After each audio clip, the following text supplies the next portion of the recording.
Hari ni kita akan kupas satu objek yang kita rasa kita dah kenal sangat, keris Melayu. Tapi, pernah tak kita terfikir apa sebenarnya yang tersembunyi di sebalik bilahnya yang unik tu? Sebabnya, kalau kita tengok, keris ni bukan sekadar sebilah senjata. Di satu sisi, ia adalah sebuah identiti. Ia membawa semangat, menyimpan kod rahsia dan merupakan satu warisan yang hidup. Jom, kita bongkar satu persatu. Okey, yang pertama sekali kita kena faham konsep asasnya. Dalam budaya Nusantara, keris ni bukan dianggap macam objek biasa tau. Ia dilayan seolah-olah ia seorang manusia. Falsafah ini kita panggil adab. Keris tu dianggap sebagai sebahagian daripada diri pemiliknya.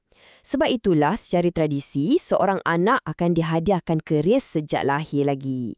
Tujuannya sebagai satu peringatan yang mendalam supaya dia takkan pernah lupa asal-usul, keluarga dan bangsanya.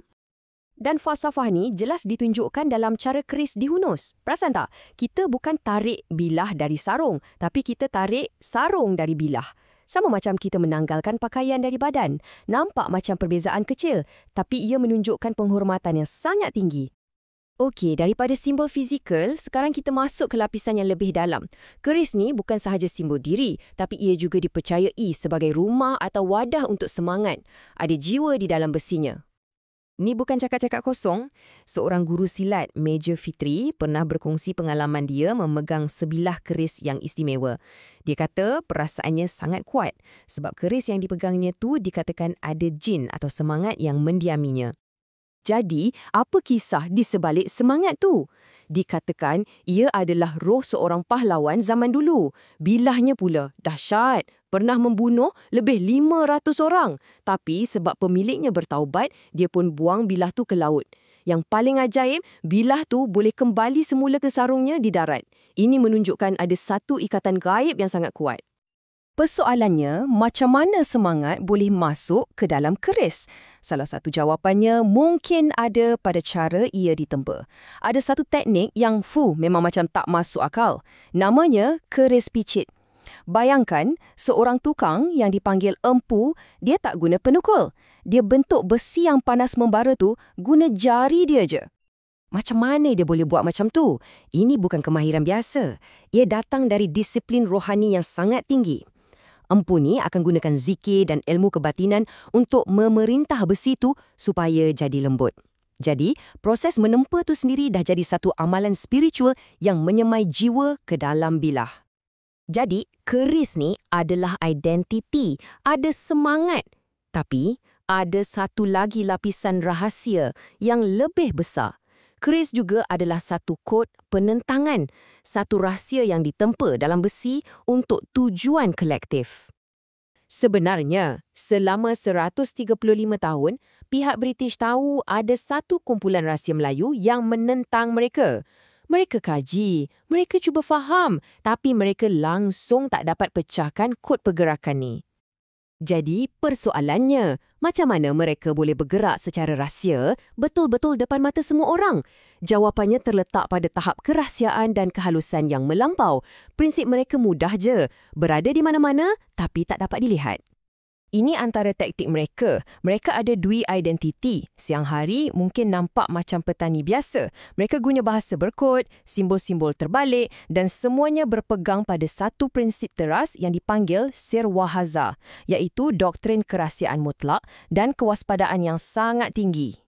Jadi, di mana mereka sorokkan semua kod rahsia ni? Jawapannya, pada keris itu sendiri. Benda yang semua orang bawa.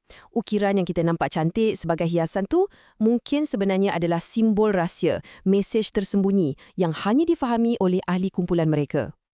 Nampak tak? Keris adalah identiti, semangat dan juga kod rahsia. Semuanya disatukan oleh hasil kerja tangan yang sangat luar biasa, hampir-hampir gaib. Inilah warisan yang hidup. Contohnya, bilah yang paling legenda dikatakan dibuat daripada besi 7 pa, satu formula yang menggabungkan 7 jenis besi patah yang namanya bermula dengan huruf P, macam paku, pahat, pagar. Syaratnya lagi, semua besi ni mesti datang dari 7 negeri yang berbeza. Semuanya digabungkan untuk mencipta satu bilah yang penuh kuasa. Jadi, bila kita lihat sebilah keris, penting untuk kita ingat, fungsi fizikalnya sebagai senjata tu hanyalah sebahagian kecil daripada keseluruhannya. Ia sebenarnya adalah gabungan seimbang antara ketukangan, sejarah dan kerohanian.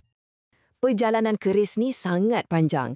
Dari ditempa oleh empu pada abad ke-15, ia jadi senjata penentangan pada abad ke-18. Bila ia diharamkan pada abad ke-20, maknanya disembunyikan sebagai objek istiadat. Dan hari ini, ia berdiri sebagai khazanah budaya yang menyimpan segala kisah bangsa kita. Malah, kod rahsia tu ada dalam bahasa kita sendiri.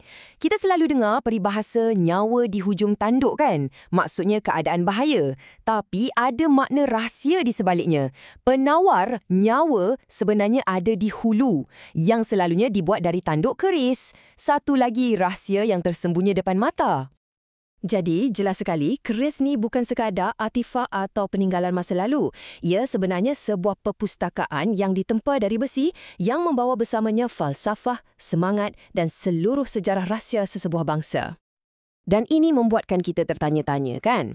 Kalau sebilah keris pun boleh menyimpan begitu banyak rahsia, agaknya objek-objek lain di sekeliling kita yang kita nampak setiap hari, apa pula sejarah rahsia yang tersembunyi di dalamnya yang hanya menanti untuk disingkap?